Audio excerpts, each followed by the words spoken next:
Why does it have to be a football team to do that? Why can't like America just do that? Great question.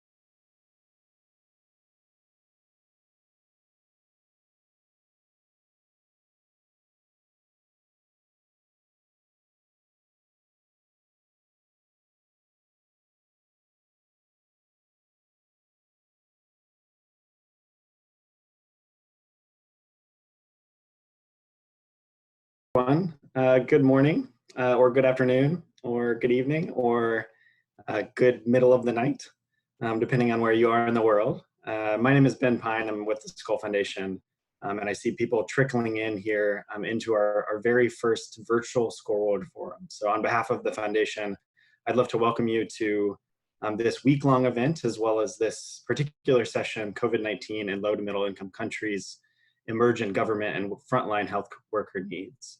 Which is hosted by our friends and people we really admire at Seed Global Health.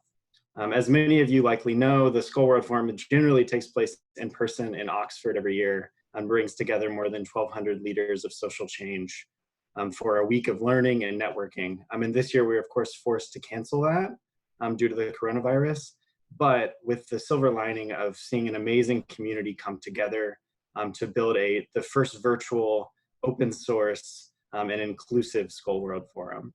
And our theme this year is collective strength. And I think there's no better representation of that than this network and community coming together to deliver amazing sessions that can help us learn, grow, and collaborate together in this time of global crisis.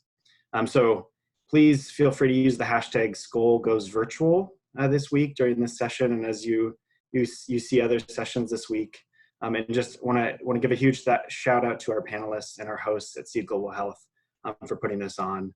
And with that, I'd like to just turn it back to Lois Pace from the Global Health Council. Hi, thank you very much, Ben, and thank you to the Skoll Foundation for allowing these sessions to take place and being so nimble in that regard. I think it's a great treat for us to still be able to convene somehow with our compatriots all over the world, and really quite encouraging that we can still have these moments of connection. So grateful to you and the foundation for allowing that. And of course, I want to echo Ben's thanks to Seed Global Health for hosting this particular virtual session on COVID-19 in low and middle income countries, with a special focus on frontline health workers. I think we all recognize the value of the frontline, especially in a moment like this. And so really looking forward to the conversation we have today about how we best address or otherwise meet those needs of our heroes and heroines in the midst of this pandemic.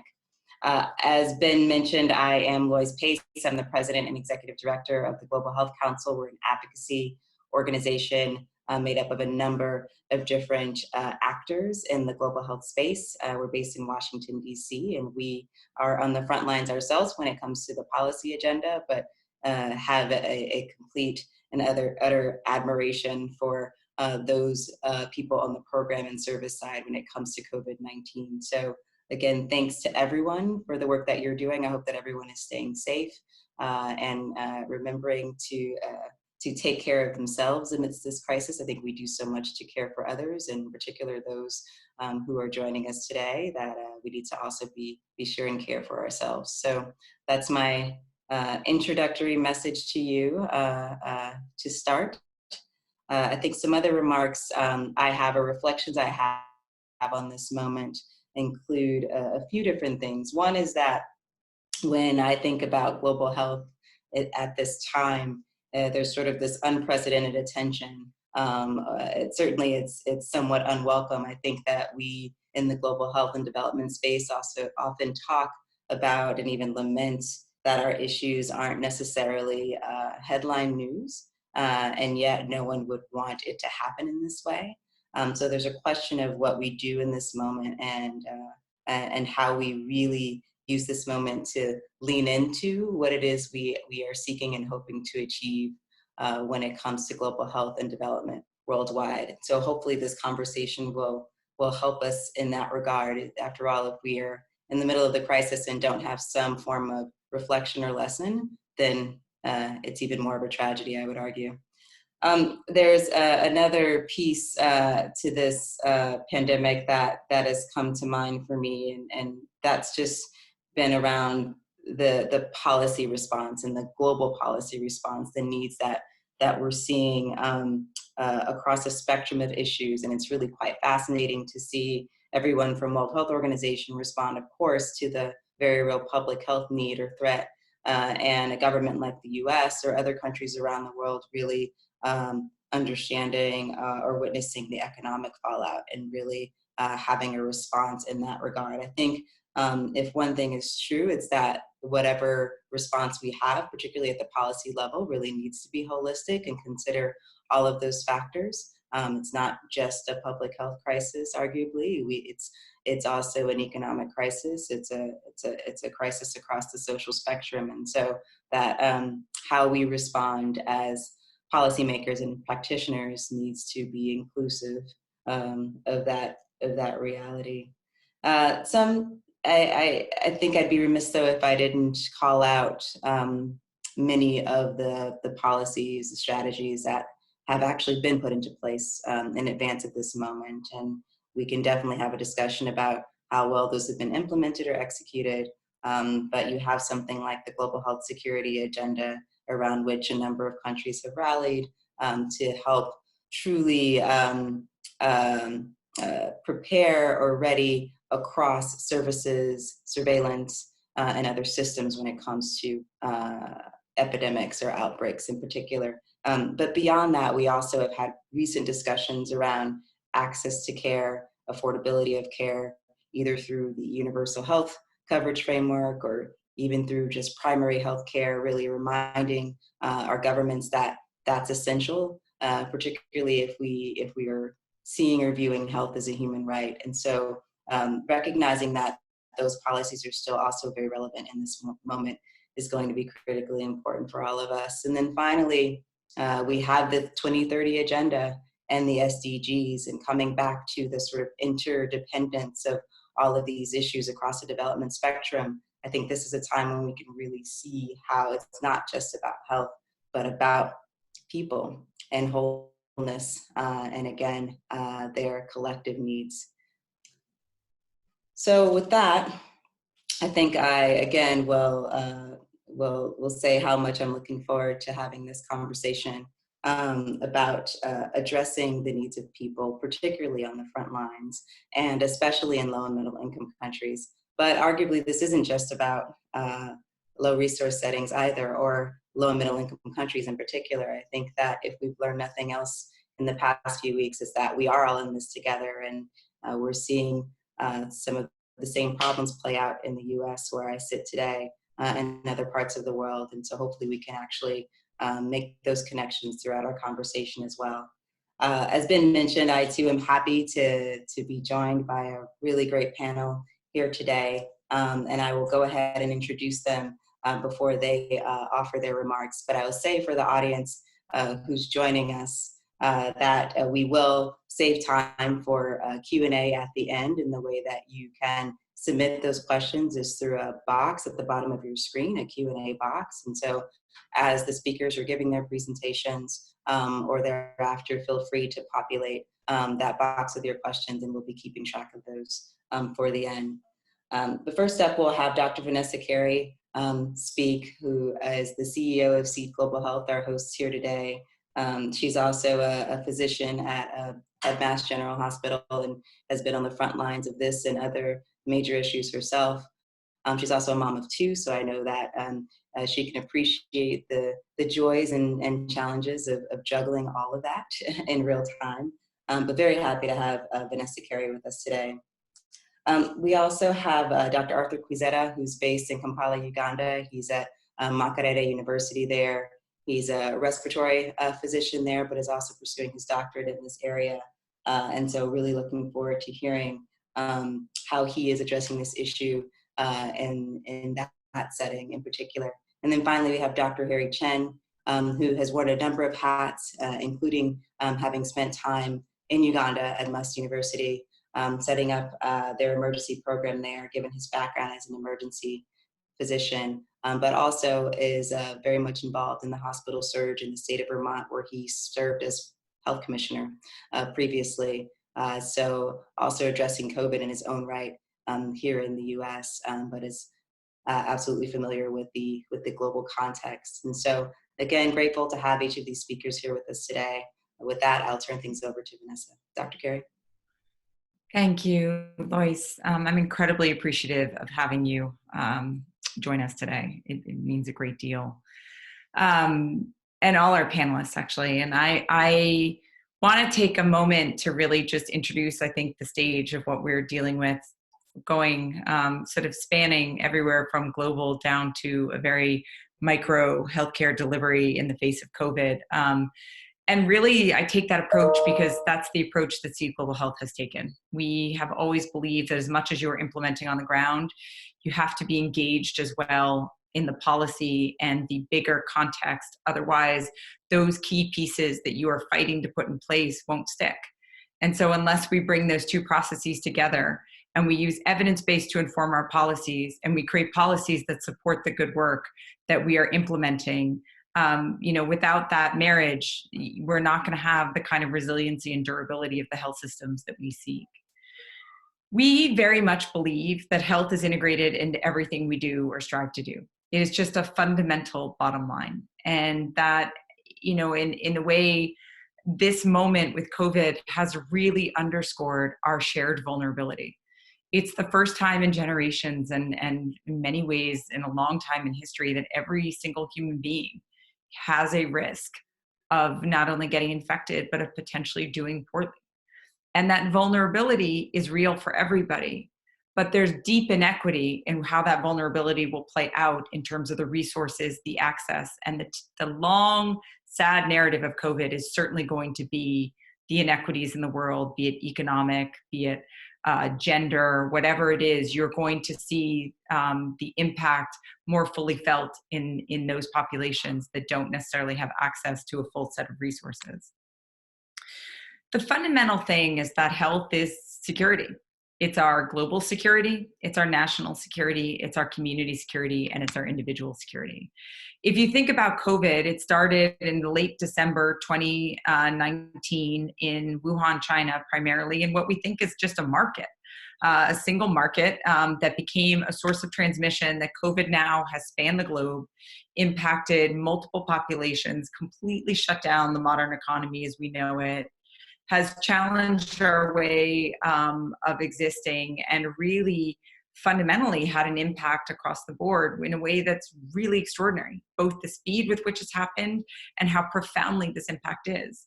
As I say this, I'm a profound optimist, and this talk is actually going to be about the opportunity of COVID, not just its devastation. And so I want to highlight the ways that if we invest in health, we know that it matters for our individual security. So the global security has been evident in the last weeks, but there's actually data that supports the national security pieces of health that matter here too. And just to do this summarize very quickly, it is simply to say that a study was done with the World Bank and others that looked at the impact of the President's Emergency Plan for AIDS Relief that invested money to support HIV interventions in multiple countries, primarily in sub-Saharan Africa, and found that those countries have reduced political instability, better governance, less violent activity by 40% compared to only 3% with non-PEPFAR countries. And across a series of governance indicators, the PEPFAR countries, which are indicated in blue, did better. And when you think about it, it makes sense, because if a country is unable to just even provide basic services to its population, it undermines trust. It creates chaos, it foments fear, and it doesn't allow sort of society to exist or communities to be stabilized. And so health matters for community security as well, because if you have poor health within a particular community, you lose your psychological well-being, you lose social cohesion, there's an environmental impact to the stress and instability, there's breakdown of social structures. In fact, studies have shown that when a parent with HIV dies, there's a loss of support structures in communities, and those communities and children in those communities are more vulnerable to HIV. Along those lines, health is individual security. And this is really at its most fundamental and core level. And when we think about so many of the interventions that we have made in recent years have been very much to focus on how do we protect individual security. And there's personal and household costs that are linked to poor health that we know. And in particular, it's one of my favorite studies to highlight is that in Zambia, when the main breadwinners, this is a UNDP study, in Zambia, when the main breadwinner died of HIV in a family, 67% of households had an 80% decrease in income. 61% of households lost their housing or had to move to less stable housing. About 40% of households lost access to running water. And 21% of girls and 17% of boys stopped going to school. But there's historic and structural challenges as we think about building up health to create the opportunity for individuals and communities, nations, and our globe. We have to accept that there's historic and structural challenges that exist. One, the burden of disease is highest in the places where the resources are least. So this looks at where the burden of disease, with darker red being the highest burdens of disease. And as you can see, there's a geographic distribution. But when you look at where global GDP is most concentrated, with lighter countries having less GDP, there's a significant overlap between where the burden of disease is, but where the resources are to combat that disease. Equally, there's disproportionate burdens of disease around the world. Almost 97% of those living with HIV reside in low and middle income countries. 80% of non-communicable deaths are in low and middle income countries. And 99% of maternal deaths occur in resource limited countries. As you can see, the geography is almost identical throughout. So we now have a pandemic of COVID that is overlaying these existing massive burdens of disease. And even in a pandemic, women still have babies, people still have hypertension, people still get cancer, and people still have HIV. So we're talking about existing very difficult burdens of disease that still need to be countered on top of a new epidemic of COVID. And none of us are vulnerable. I mean, none of us are escape vulnerability. These local is global is very much true. This is the map of where heart disease is throughout the United States by county. And this is where poverty lies, with darker blue being the poorer counties in the country. And again, there's a geographic overlap. At SEED, our work has always been focused on human resources, really believing that the ultimate challenge to solving many of these health problems is having the robust frontline healthcare workers and health professionals, doctors, nurses, and midwives needed to create a well-resourced, well-distributed, and connected network of health providers throughout a country to address a country's needs. And so what that needs to look like is we've scaled up huge amounts of very critical community health workers and frontline workers that are essential for increasing access.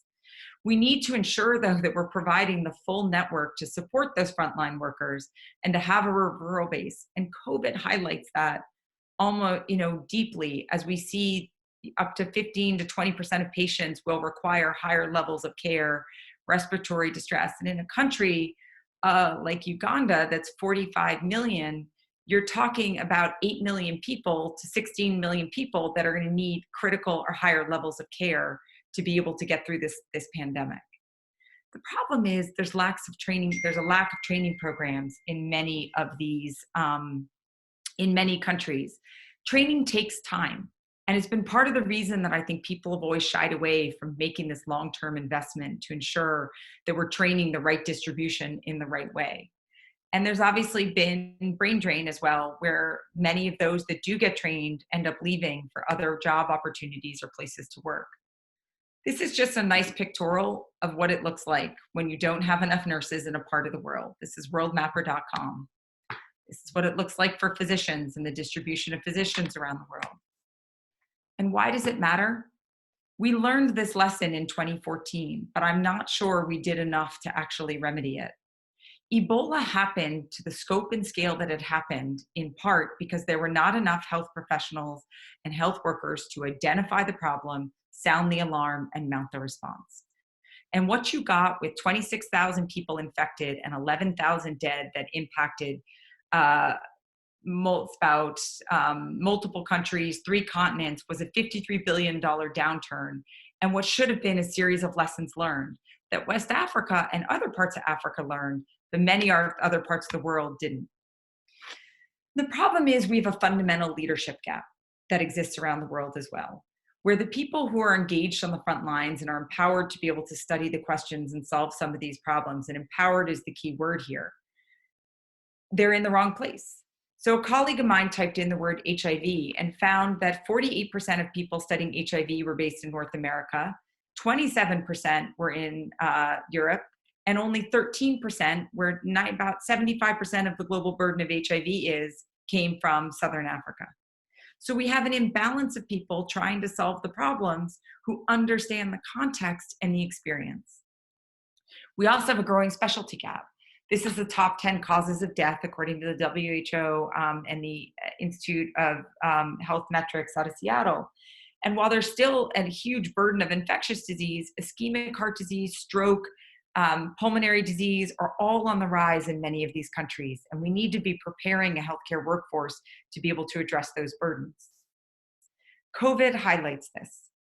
In Lancet Medicine, they just did a series that looked at the clinical course and risk factors of mortality for inpatients with COVID-19. Vast majority of those that were presenting for hospitalization present with respiratory failure, sepsis, acute respiratory distress syndrome, heart failure, septic shock, coagulopathy, cardiac injuries. These are very real issues that will kill people if we don't know how to address them. There's a further problem that we don't really understand what the capability for critical care is fully in many places around the world. And this is where we're going to start to dive a little bit deeper into the micro and the national level. Most lower income countries, we know, have no literature on ICU capacity. The closest thing to any sense of tallying ICU capacity globally is a 2015 review on lower income countries that found only 15 studies with data to help highlight how many beds there are or what the workforce might look like. And in Uganda, there's only one ICU bed for every 780,000 people. And yet we're looking at 8 million that will require some kind of higher level care in this pandemic. So we've talked about, there should be one ICU bed for every 780,000 people. But the point is there's still empty ICUs with no trained workforce that are able to. I've seen the ICUs that are in Uganda where they have all the equipment, but there aren't the nurses or the physicians trained, like Dr. Quazera here. There aren't enough of him to be able to help staff those ICUs and prepare for the COVID pandemic. We also know that ICU mortality rates are fairly high. This is much higher than you might see in a European or country or the United States, where ICU mortality rates tend to be lower in the 5 to 10% rate, depending on how people present. We also know that ICU mortality rates are inversely proportional to GDP. But there's a further problem as we prepare ourselves for COVID in many parts of this world, which is that there's a gap in best practices for practicing in resource-limited settings. The bundles, protocols that we've developed in resource-rich countries are not always adaptable to resource-limited. In fact, sepsis, which is one of the leading killers worldwide, of the 655 references used for the surviving sepsis guidelines that are the international guidelines for treating sepsis or very low blood pressure in the setting of infection, only 10% of those studies came from low-income countries, and not included is guidelines for managing sepsis from tuberculosis, from malaria, from dengue, or from HIV, which are major killers of the populations in these parts of the world. In fact, can bundles cause harm? There was a study in JAMA 2017 that looked at a sepsis bundle that we'll use in my ICU in Mass General to see what the outcomes were among African patients in an ICU in Zambia. And they found that, yes, actually there was a higher mortality when they applied the sepsis, surviving sepsis bundle in these populations because they didn't have the kind of equipment and monitoring or personnel to be able to understand when you had kind of gone over a tipping point of giving IV fluids or other things that could cause harm. But here's the opportunity. The WHO outlines six system building blocks that are critical to having a strong health system: service delivery, a health workforce, information, vaccines, financing. We've traditionally focused on aspects of information, data, medical products, technology. But if we build up all of these in unison, if we really invest in a systemic and long-term approach to health in this moment, we will see improved health, better responsiveness, better social and financial risk protection, and improved efficiency and the ability to be resilient in the face of COVID. This is the WHO's Emergency Care Framework Guide. And this is what they have, they sort of illustrate makes a whole system for addressing acute and critical issues in the community in countries around the world. And in a country like Uganda, over half the deaths are attributed to poor emergency or triage services. But it's a combination of data, communication, people, and equipment, and systems that work to be able to have a strong system.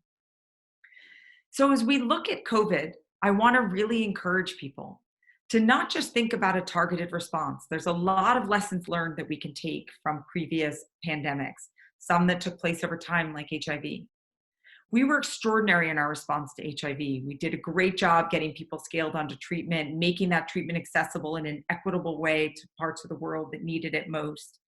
But what we failed to do was to think just that extra line out of beyond HIV. What if we stood up strong clinics that didn't just treat HIV, but were able to evaluate a mother for her prenatal visit, or a child who had pneumonia, or was able to assess and screen for hypertension, one of the leading causes of death worldwide?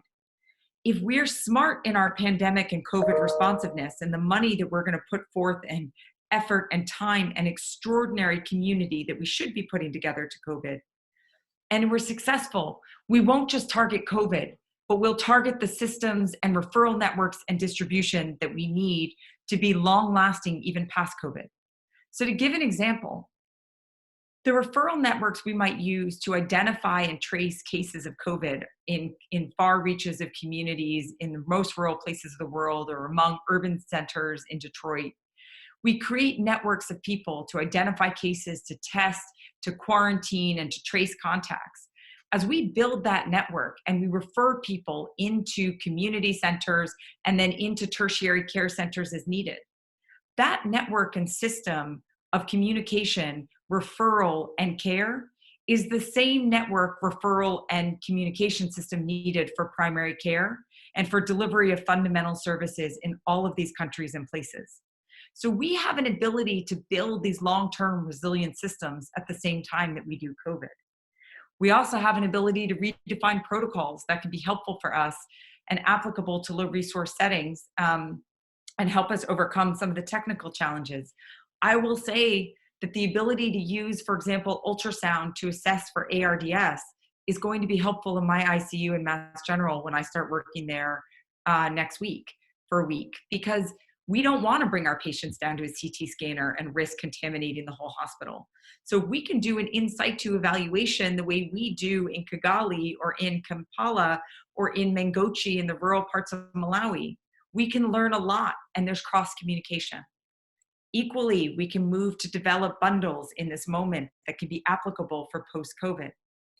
And finally, one of the initiatives SEED is now working on in partnership with Mass General is to build a network of support that can support not only rural across the United States on video-based trainings, guidelines that are applicable, updated and changed in real time, interactive support for case support management, and being able to support a rural hospital that might have only 2 ICU beds and a family medicine doctor supporting it or a nurse practitioner supporting it, and developing a system of doing morbidity and mortality. And we want to build that network between major centers and rural areas around the United States, but also using that globally. And as Uganda tackles its first cases of COVID, we want to learn from it and understand methods that we can use. We can build a global network and platform, and we're aiming to do that in this moment. And finally, what I just want to end on is the realization that this moment with COVID, while we are all vulnerable, we really have to think about how we build the systems and safety nets so that we protect everybody. Because as we build vaccines, we build treatments, and we build all these opportunities to address COVID, we have to make sure that it is well distributed to every person in this world with equal access and equal ability, because we all share this challenge. And we all need to think about how we can solve it as a community to keep ourselves safer, stronger, and more durable for the future. So thank you.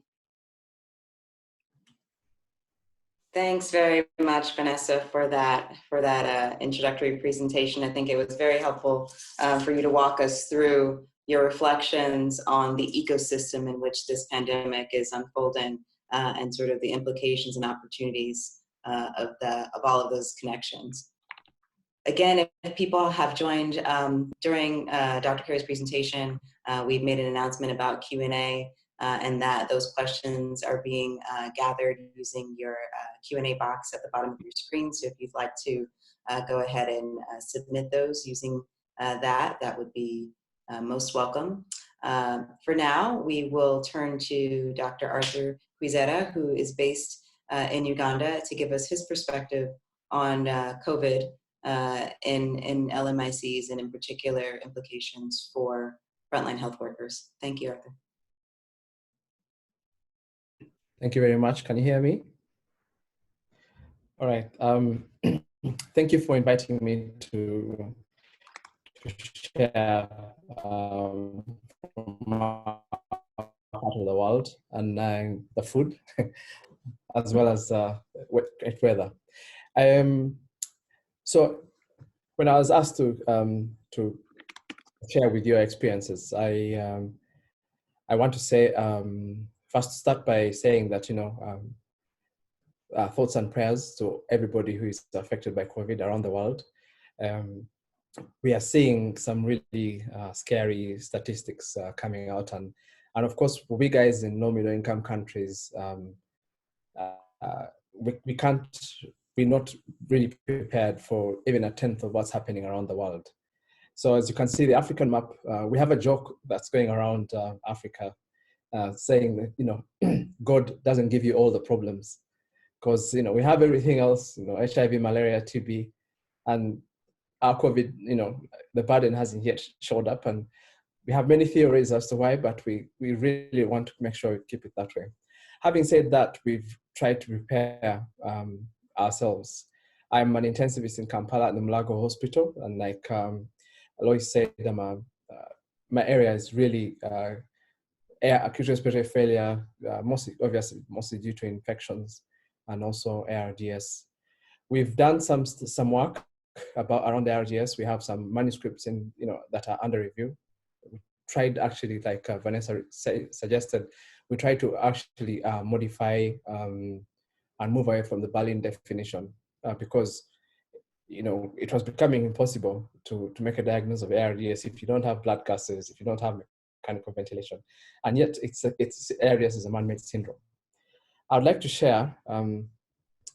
I quickly brought up a slide that I'd like to share about some work that we did regarding just to supplement what Vanessa said, to give us a picture of what intensive care capacity, in Uganda would be like. Let me just. Sorry, just.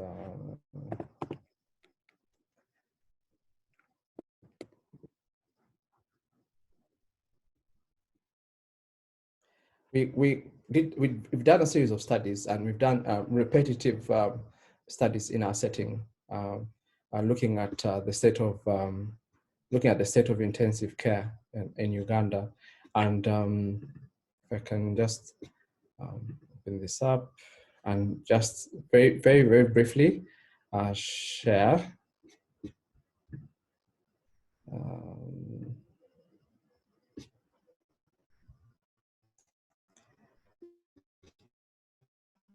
Can you see that? Okay. So we've just a very brief. I'll try to be very brief about this, so that people globally get an understanding of what state of intensive care is.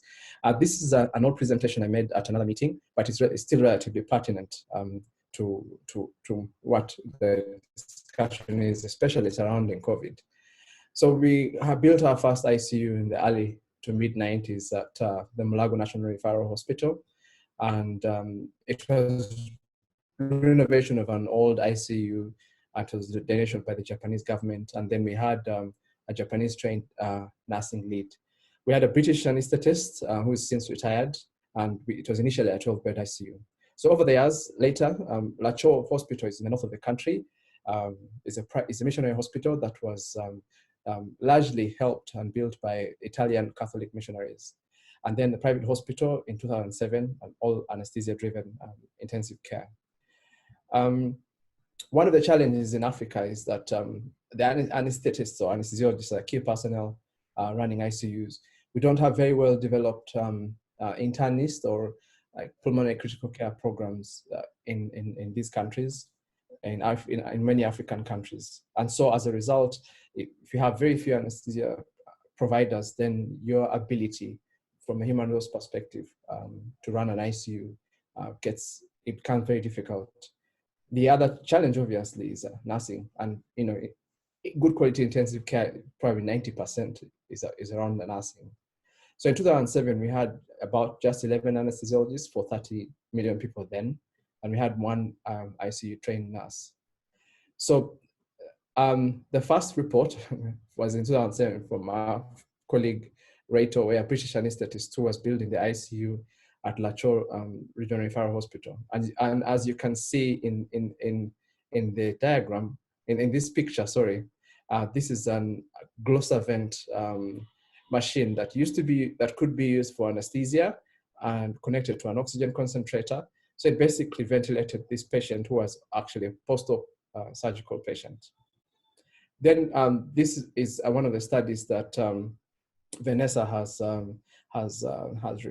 referred to, and at this time we only had 33 beds for essentially 33 million people. So what Vanessa said was actually pretty accurate there. So we started a program to build with international partners from not just the United States, but the United Kingdom. As you can see, we did a drive to build the anesthesiology, physician anesthetist base, and using a whole bunch of support. So from 11, we ended up with about 80 anesthesiologists in the country. This data was accurate as of 2019. And so today, because of the growth of anesthesiologists, the number of anesthesiologists, we have 12 functional ICUs around the country. But when I said 12 functional, we really went for function. So from 33 ICU beds that we had in 2012, we now, as of last year, we had 55 ICU beds, and we're talking functional ICU beds.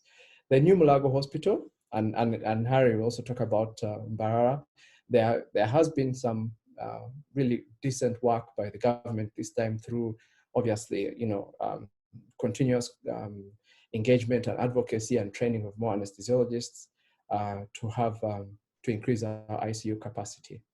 So I will pick another slide later to explain how this has helped us in our COVID response. But as you can see, we improved the critical care curriculum. We now have a pulmonary critical care medicine fellowship that's starting probably next year. So we'll have our internal medicine colleagues join us a lot more. We have two now, the emergency medicine program that Harry set up in Mbarara, in Must, and now we have one in Makerere, in my Unique Medical School as well. So we are building capacity. I mean, having said that, we still have quite a bit more. And also relying on with the realization that we will not have enough anesthesiologists or enough physicians, we then went and tried to improve lower cadre anesthesia trainings to give them a bachelor's in anesthesia science, which is quite heavy on critical care. So this would be your sort of like nurse practitioner critical care or CRNAs with critical care training. And they do 4 years as a bachelor's degree program. And we also then build capacity for pediatric anesthesia intensive care. We now can do all those fancy things in the new hospital. They don't really make the biggest difference for our patients in terms of outcomes, but they are there. They're good to have. We have them for training, but we also don't encourage to have too many of them. So we actually have just 2 CRT, and 1 ECMO in the whole country. And we think for now, that's enough. What we're trying to do is to now build capacity in the regional referral hospitals. Of course, you can't do intensive care without good quality nursing. So we've had mixed training for ICU nurses, and we know that our hospital alone needs 225 critical care trained nurses. We didn't have a formal ICU training at the undergraduate level, but now we have a master's program at Harris University. I'll keep referring to that in Barara, and most of the training for critical care nurses is mostly on job from us. We do have visiting nurses from the US, I think Duke University, and a bunch of other partners that come and help us. And then there are plans by one private and one public university to start diploma programs in intensive care nursing. So those are areas that we are really trying to improve right now. So we hope that with a growing population and this changing spectrum of disease means that we really need to ramp up our game with regards to critical care in Africa. So as we collaborate between, we try to improve and increase collegiality between critical care nurses and doctors, and not just here, but in the rest of Africa, and then continuous engagement with our human resource management people at our ministries of health for context-specific research training and welfare. Now, I also, and now with that background, I would also like to share, I'd like to share now what our perspectives are in how we are trying to fight COVID. We're still lucky, touch wood, that we don't have a critically ill COVID patient. We opened our ICU, the new intensive care unit we have in our hospital hasn't been occupied, and we were lucky that all the equipment came in, and it's a 27-bed. We have 25 anesthesia machines, because we're also learning from what's going on around the world. Countries that were so rich don't have ventilators. Whoever knew, that would be. So people are commandeering anesthesia machines. There, all sorts of devices, innovations in ventilation have come up, and so we're learning from them, and we're preparing ourselves. So we had to look at our setting as well, and see what our national plan would be.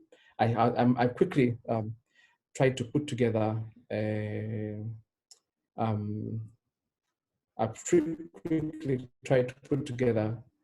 just a very quick slide on what we are trying to do for Uganda. And let me just, so we developed, at the Ministry of Health, we have a national task force, and part of the case management was my responsibility, in collaboration with under the guidance of the Commission as the Minister of Health, was to develop this response plan. Looking around the world and looking at many things, and we're really, really scared. But we were happy that we have one ICU that's absolutely empty, and where we could start. So we developed an operational plan for escalation. We looked at how many ICU beds we had. We're not talking about the functional ICU beds that are caring for, like Vanessa said, you have a maternal critically ill patient, you've got the traumatic brain injury off the motorbike.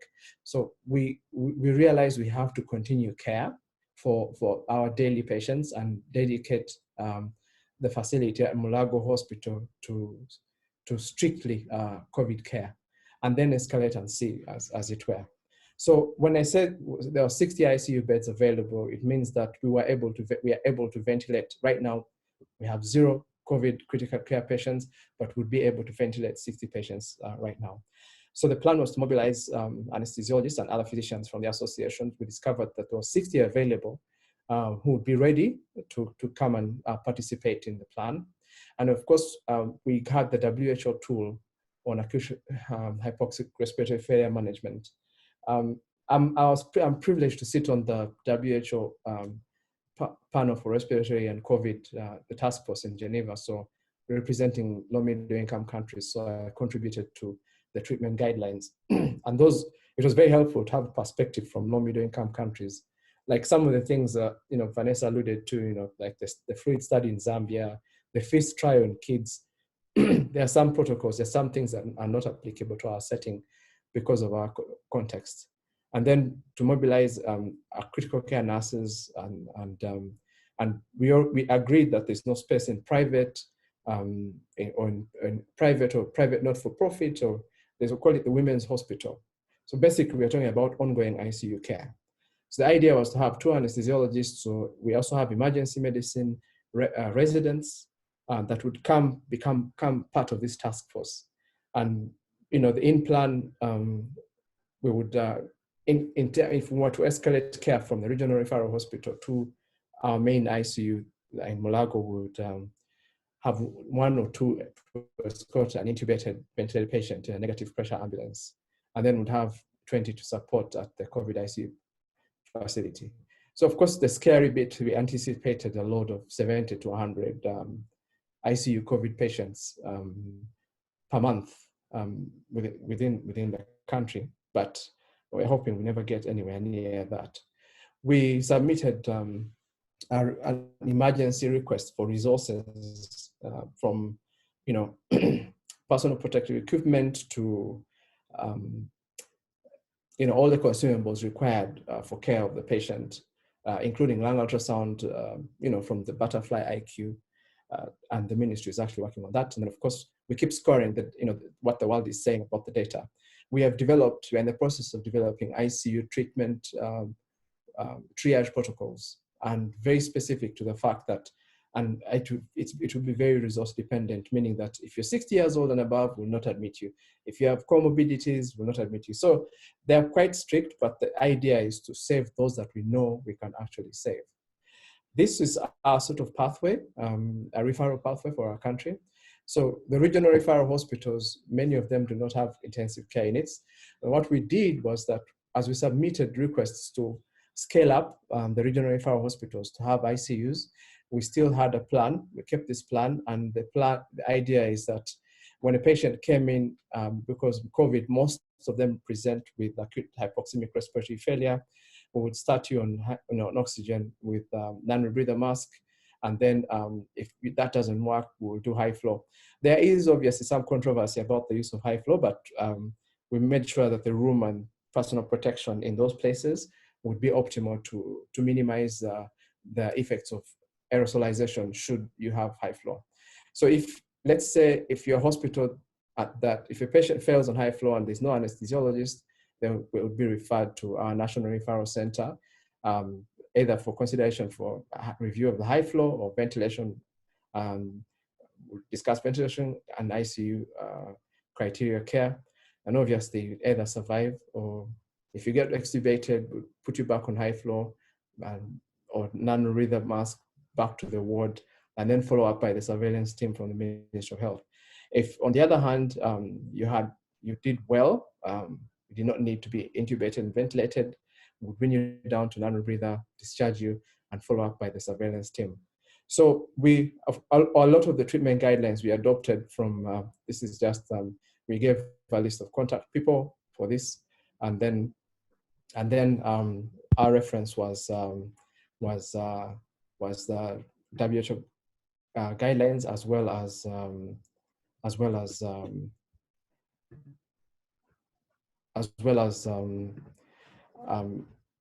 the European Surviving Sepsis Campaign guidelines for COVID-19.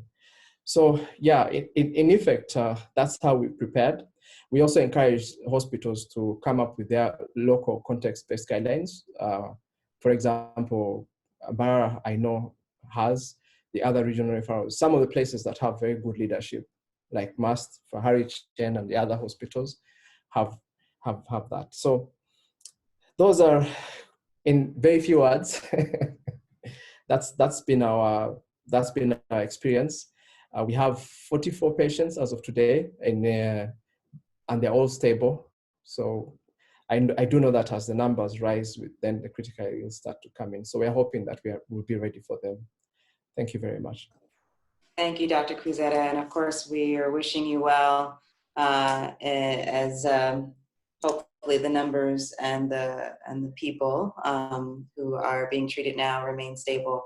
But definitely appreciate you walking us through your capacity for critical care and some of the protocols or guidelines around that. There's a very real sense of your readiness, I think, as a result. So thanks for sharing that detail.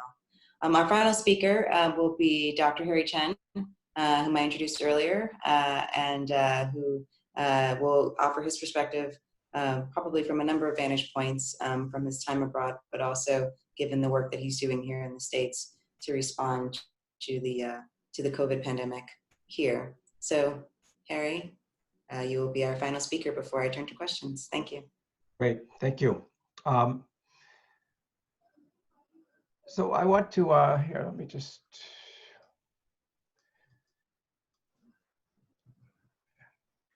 I just wanted to kind of make a stark contrast from what Arthur just talked about to, this is actually where I spend most of my time now, which is a spreadsheet of all the Vermont hospitals, how many beds, how many ICU beds, how many ventilators available, all the tens of thousands of PPE available for each hospital, gowns and ventilators. So that's really where I spend my time now. But actually, I'm just finishing off my 2-week self-quarantine period after returning from Uganda.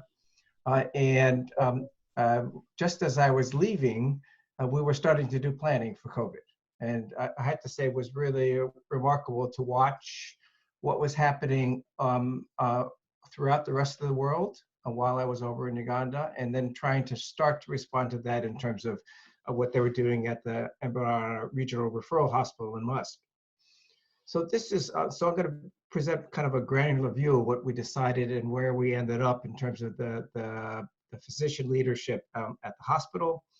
The plan devised by Emergent Regional Referral Hospital in Musk really utilized, fortunately, pre-existing structures for the management of viral hemorrhagic. So they used the resources and the template that was there and just kind of adapted it for COVID-19. These included structures that were like case management teams, infection prevention and control teams, surveillance teams, and media and communications teams. All of these were in place, had been used before for viral hemorrhagic fever, and made sense to go ahead and adapt them for COVID-19. The teams were populated with volunteers from the different services in the hospital and the university, including lecturers, residents, medical and nursing students. And in this were really to set up screening points at the main hospital entrance for all the patients, and a triage point was set up in an isolation unit. So they had a dedicated isolation unit where they would take the suspected viral hemorrhagic fever patients. So that was just repurposed for COVID-19. And then another team was actually responsible, a separate team, for sample collection and management of patients admitted in the isolation unit. Infection prevention and control was really important to, was already in place. Some of it was modified, obviously, for the COVID-19 and respiratory versus bloodborne. And there was scale-up plan was drafted in preparation when we knew that they were going to have more patients. So an area was set up to provide care for these patients. There was a decision to suspend elective medical care, and most outpatient clinics were scaled down. And access to the hospital was really severely restricted for caretakers and minor ailments. And then there was a stock of PPE left over from the viral hemorrhagic fever response, and that was distributed throughout the hospital. So here on the screen now, it really is the algorithm for COVID-19 screening for Emergent Regional Referral Hospital. Simple question: is there a fever or symptoms of respiratory infection? If the answer was no, then they're clear and they can proceed on their way into the hospital.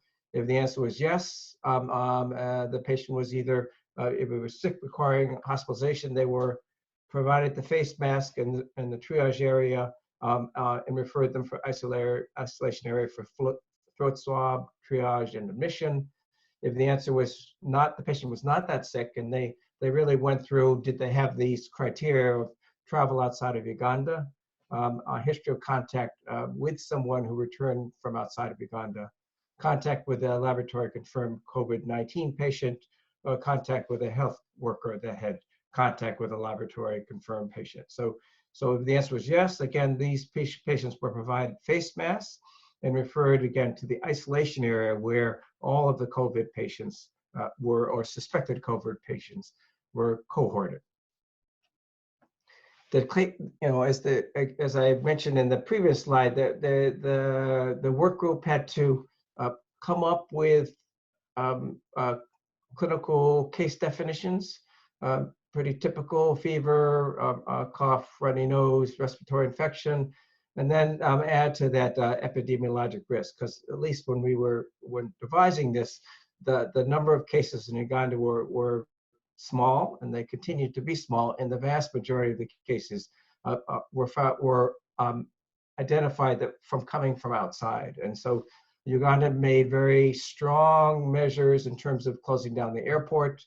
I was lucky enough just to miss the requirement for anybody coming from the US had to be self-quarantined for 14 days. And now essentially it's closed down. And they've made many other very strong measures to try to force kind of self-isolation in the population. The flow were hand washing points just outside the hospital gate. So everybody who walked into the hospital had to walk by a hand washing station. And then right there would also be the screening tents. Then the criteria for admission for these patients were adults, fever or cough or respiratory rates above 30, and O2 saturation less than 93%, and different criteria for children in terms of respiratory rate, and also SpO2. And the proposal in terms of how we would, care for these patients were relatively, obviously limited. There were 2 ventilators from the ICU that we could use, and even though, as Vanessa showed in her slide, there were 4 ICU beds, they were really very limited in terms of both the nursing staff, as Arthur mentioned, and also the ventilators. And then proposed to require oxygen cylinders to provide oxygen support in the COVID treatment areas. Now, I communicated back with the residents back in Embarara just the other day, just yesterday, and they said really what the challenge is really, no surprise, reliable power, reliable oxygen, and the absence of specific government funding for COVID-19 preparations. And the national lockdown, which is now in effect in Uganda, really may pose challenges to the movement of healthcare workers to and from the hospital. In terms of if you're a healthcare worker, how do you get to the hospital if you can't ride a boda, you can't take a taxi, or you can't even take public transport? So those are, I think, challenges that out in the community, the more rural areas that people would obviously have challenges that they need to overcome to take care of the patients. And I will just end here to show you how quickly the world changes. The day after I left Uganda, heading back to the US, this is a picture, I think the 24th or 25th of March, and here was Kampala. Everybody knew that something was happening, and everybody tried to get back home. And as you can see, there's a lot of people in the street as compared to Turkey, Athens, Greece, and London. And here it is 2 days ago. This is a taxi park on the bottom here in Kampala, with the lockdown of the city, no public transport, no taxis, no bodas, and finally, most recently, no private transport. So Uganda has taken very strong measures to try to contain the coronavirus. Uganda has a very strong public health infrastructure based on a lot of it based on the response to the hemorrhagic fever and to HIV/AIDS, and so hopefully they'll be more able to deal with that kind of at the community level, at the village level, and certainly we could take a lesson from them there, while Arthur is doing his work in the ICUs to improve the care of those patients actually who are critically ill and actually require intensive care and ventilatory support. So I'll end here, and I think we can proceed with questions.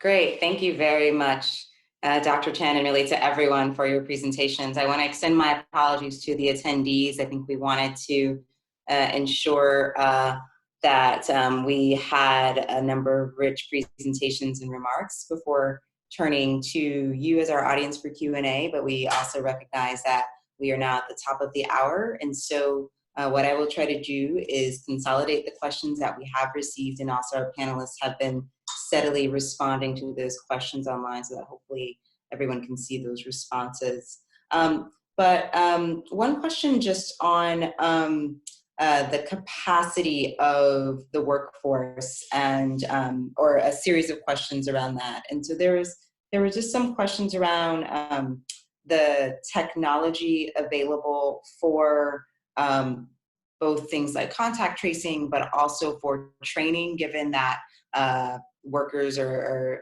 frontline workers or clinicians can't necessarily come together.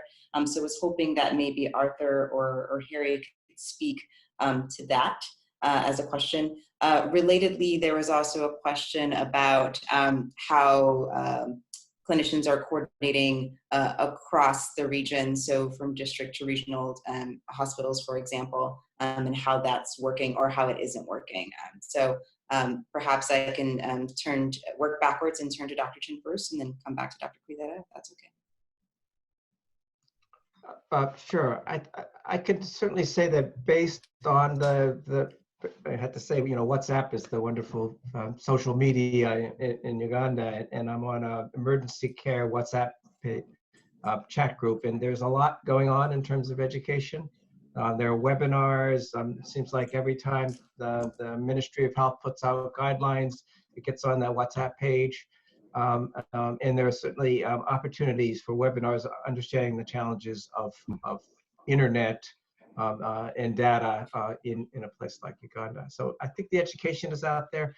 I can't really speak that well to the coordination between, say, referral hospitals and the outlying clinics, and that's always been a challenge. People would end up in your emergency department really with no knowledge about why they're there or where they came from. But so that communication is something that I think they could use some more work on, definitely. So I'm going to really now turn it over to Arthur from his perspective. Great. Yes, Lois, I think I had half of that. So one of the things that, and I think many countries have struggled with is that many countries were not really prepared for COVID. And I mean, look at what's going on in Italy, the United Kingdom, Spain, and so on, United States of America. So I think our mindset and my experience has been that I'm a clinician scientist who's been working at the Mulago Hospital, and occasionally going to regional referrals to do things like support supervision or research. And I wasn't prepared for this. That's, to be honest. We did not know. When this thing came, I think there was also the infodemic, the scary news, we don't have ICU, people are dying, and then we got drafted in to help. And then we discovered that the country was still in the Ebola mindset. And I think Harry will agree with me that, Ebola, the first thing was to tell people that, COVID is not Ebola. COVID is not Ebola. COVID is not Ebola. This is totally different. And it took a while. We've done very well with Ebola management, but it took a while for mindsets to change. The ministry has done quite reasonably well. The other challenge that came was, with Ebola, the patient numbers were not that big, or should I say the potential for patient numbers, so that even when it came to testing, with Ebola, we were able to do enough. We had the capacity to test, but the capacity to test for COVID was quite limited because new disease, only one, the Berlin protocol testing thing that had very high sensitivity, and we just didn't have enough test kits. So the one thing that we were doing very well as a country was, getting the contacts or suspects and, the quarantine and so on. When it came to what has been going on, and imagine this has just been over a period of a month. So there have been meetings, there have been back and forths. So there is now a much better coordination between, essentially what the ministry is trying to do is to decentralize the management of COVID. So the WHO, with the help of partners from CDC and other international partners, have ramped up training at the regional referral hospitals, and the district task forces have also been prepared. So today the minister announced some measures to that effect. So it was a bit messy in the beginning, but I think this has been a global situation. So I'd like to think that we're trying. Sure. So on the topic of decentralization, there were some questions that came in actually about coordination. So I was wondering if quickly you could speak to the coordination, not just within country or from capital to district, but even coordination with global or regional actors, so WHO, AFRO, or HQ, and other types of collaboration. Thank you. Yeah. So it's, like I said, this is the first time I've gotten involved at the national level on some of these things. So this is why I love the term development partners and so on and so forth. It's very interesting from engaging the various actors and how they tiptoe around the Ministry of Health and trying not to rub anyone the wrong way. I mean, I'm trying to be candid, to speak honestly about what I've seen. The case management meetings, the National Task Force invites representatives from every global body, WHO, CDC, DFID, USAID, name it. And they sit and everyone, and this is what the ministry said, this is what we need. And different actors have got different interests. So some are more interested in surveillance, others are more interested in dealing case management, others are more interested in the communication aspect. So that I'm not an expert in that, but that's what my observation has been. But they all speak to each other. They actually have their own forum where they go and share responsibilities or ways in which they can provide help and so on. That's great.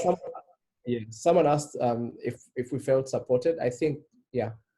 Okay, that's good to hear. And Dr. Chen, what about from your perspective, collaborating between the state and cities or the states and the federal government? And if you can add to your response also this element of community-based stakeholders, I think that's important too, because we don't want to just be thinking about the governmental stakeholders or perspective, but also how these non-governmental actors play a role as well.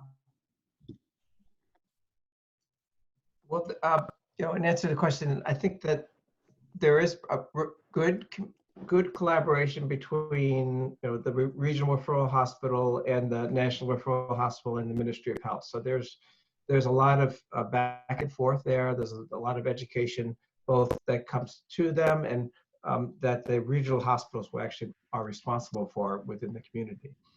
I think what happens in the community, I don't know if Arthur has heard about this, but apparently I just heard about an app that you can actually get in Uganda, where you can have a nurse come to you based on this app and evaluate you for COVID. I don't know if that's actually happening, but I saw that the other day in a news clip. But that would be very typical about what I would expect. Very robust public health presence out in the community. Certainly at a low level of sophistication, but very effective and just the same in terms of contact tracing, in terms of education. I think that the public education campaigns are much better received, at least in my impression, in Uganda than they are, in our country especially. So. Thanks, that's very helpful. Well, I was hoping, given that we have run over, and I think we have addressed a number of questions as clusters, I was hoping we can maybe end the conversation today with sort of a call to action from each of you.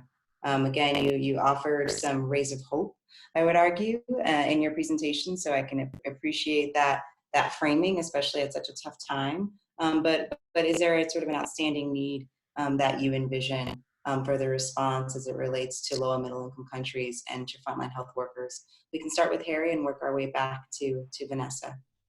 Well, I think I think a lot of it comes back to building capacity for COVID or whatever the next pandemic will be.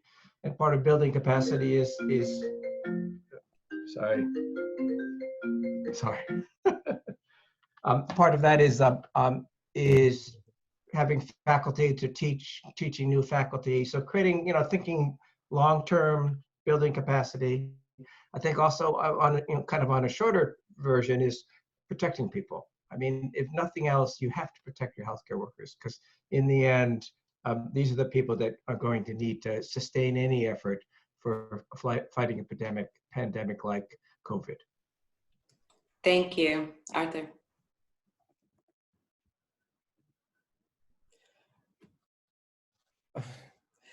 I think I've been thinking about that question, the answer, how to respond. I think let's keep having a conversation. I think we're still learning as we go. I'm sure that if I'll definitely inbox Vanessa and get her, if I have a difficult situation in a patient, I'll ask her for advice regarding the management of the patient. There's still so much data coming out on how to manage these patients. But I also want to ask, someone said something, I also want to ask, I'm trying to use this as an opportunity to scale up critical care in Uganda, and actually maybe the whole of Africa. So I like that people are talking about ventilators, they're talking about ICU doctors and nurses, they're talking about anesthesiologists, they're talking about, that sort of thing.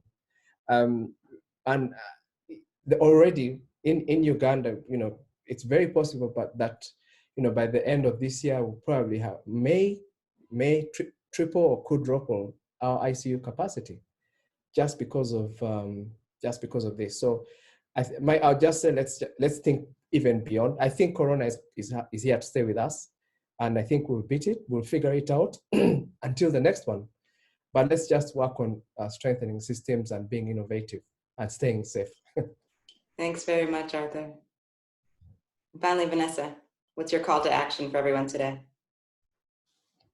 I think that Arthur's right. I love that you just said to scale up critical care in all of Africa. I mean, I think for me, it sounds grandiose, but if we really think about it, it's unacceptable that it's 2020 and there are so many places in the world that are still working on borrowed systems, broken systems, don't have access.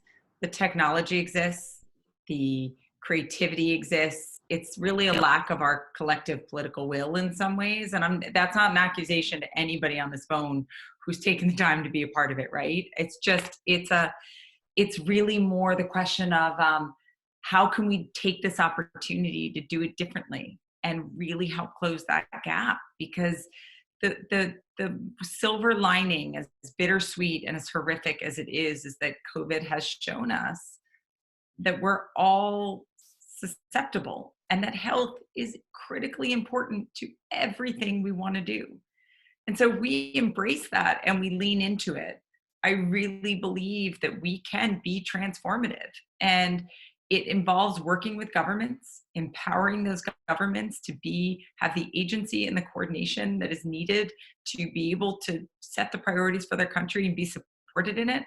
And it's about all of us imagining not what's impossible, but what's possible if we choose to do it. And I think that if we're patient, we put as much urgency into this moment of COVID as we can, because we should and we need to. But we also recognize there's an opportunity to make a longer, really big play so that in 30 years, we're going to step back and say we did it. It's going to be a really cool moment, but it starts now. Well, I think with that, I want to thank everyone again for joining us today. You've heard from 3 of many fabulous people who are really thinking about and talking about this issue, but also treating this issue on the ground. And so I want to thank them for their time and insight today.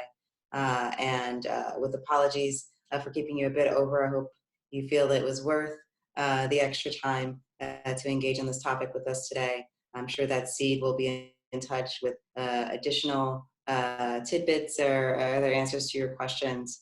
But with that, we will excuse everyone. And again, wish you all well and that you remain healthy and safe and centered in this critically important time. Take care. Thank you. Thanks, Lois, for moderating. Of course. Good boy. Thanks, everyone. Thank you. Bye.